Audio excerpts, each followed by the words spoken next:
In the West, we at least for the past decade, we always predicted that the Chinese and Russians would start to fight over Central Asia, but they don't. They attempt to accommodate each other's interests. No one is seeking hegemony, and thus they can avoid the zero-sum approach to security. I think the United States have tried everything now. They did a lot to sabotage China's technological industries, with the chip bans.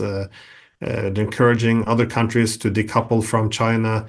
They can put pressure on transportation corridors, access to finance.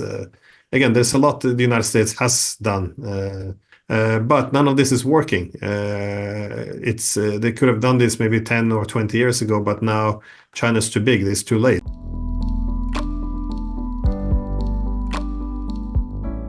The big change for Russia came in 2014.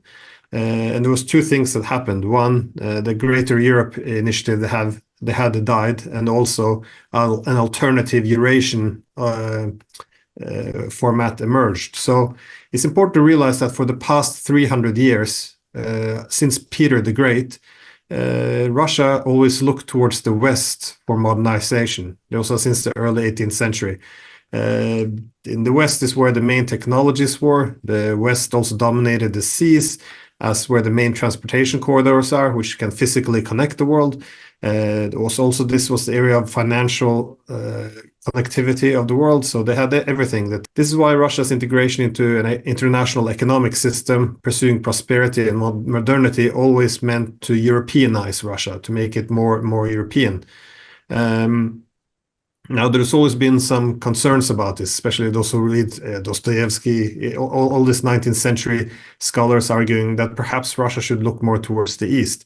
Anyways, after the Cold War, Russia continued this tradition of looking to the West. They wanted to make peace with the West. They wanted to modernize their economies.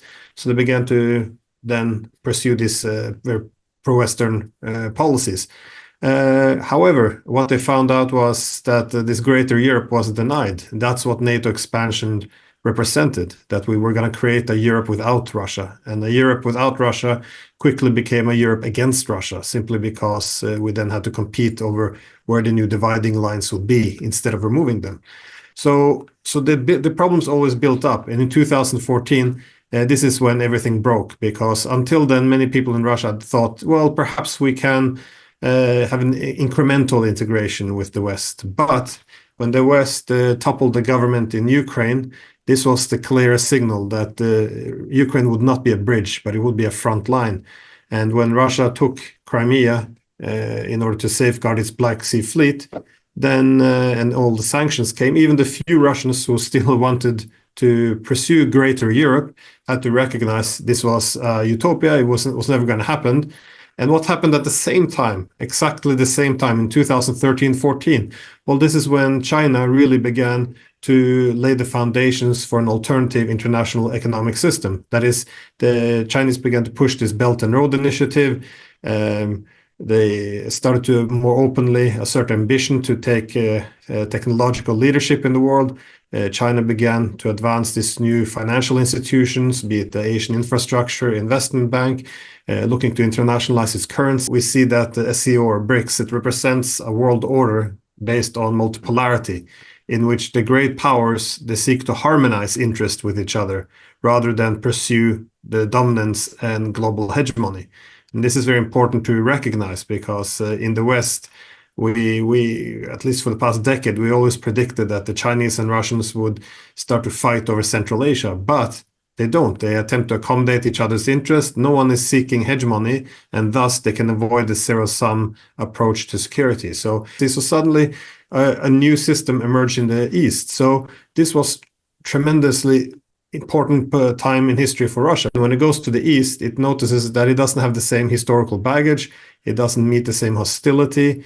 And even the fact that China is the biggest country there and not Russia, it actually works often to Russia's advantage. So I think 2014 was really the main era, because this is when Europe really slammed the door in the face of Russia, and a new door opened in the East, which was China. And that's when this greater Eurasia ambition really began to move forward. The main problem for Russia has always been it had unfavorable asymmetrical interdependence with the West.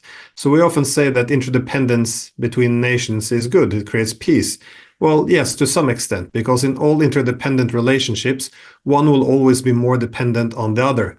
So this goes with people as well as states. Now, when you have huge asymmetries, then one side can use that to extract political power from the rest. So let's say, for example, relationship between the collective West and Russia. If 90% of Russian trade is dependent on the West, while 3% of the West trade is dependent on Russia.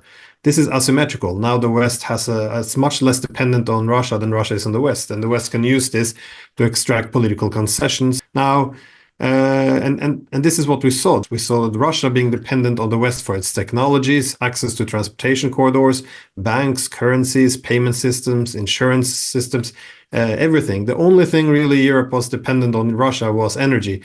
And we did everything we could to reduce this, to have maximized interdependence. Because in any interdependent relationship, you get some influence, but you lose some autonomy. If you have asymmetrical interdependence, you maintain your autonomy and you get influence over the other. So this is the problem for Russia. This was the condition for creating a Europe without Russia. How can you have a Europe where we leave out the largest country on the continent? For Russia, if they want to have some political autonomy and security and act as an independent pole of power in a multipolar world, they need to diversify their partnerships. Yes, they need some strategic autonomy in key sectors, for example, technology, energy, but they need to diversify partnerships, and this is what they failed to do. So ideally, Russia would, be very close with China, but also India, Iran, Korea, Japan, but also the EU, US, to have as many partners as possible, so no one can bully it. So this excessive dependence on the West is really the mistake I would refer to, which was very damaging for Russia. 朋友都知道我是很挑剔的。防晒乳我选 KIS 皇家呵护抗光清爽高防晒凝露，因为它有媲美蓝光神盾的抓藻植萃，保护我在阳光下延缓肌肤老化，维持青春弹力。可以防御工作环境里的3C 商品，各种光源对肌肤的伤害，擦起来清爽不黏腻。我特别喜欢它做到海洋友善，365天，天天抗光抗老化，是我的保养日常。你呢？呵护您，呵护全家人，专属你的 KIS Royal Care 抗光清爽高防晒凝露。朋友都知道我是很挑剔的。防晒乳我选 KIS 皇家呵护抗光清爽高防晒凝露，因为它有媲美蓝光神盾的抓藻植萃，保护我在阳光下延缓肌肤老化，维持青春弹力。可以防御工作环境里的3C 商品，各种光源对肌肤的伤害，擦起来清爽不黏腻。我特别喜欢它做到海洋友善，365天，天天抗光抗老化，是我的保养日常。你呢？呵护您，呵护全家人，专属你的 KIS Royal Care 抗光清爽高防晒凝露。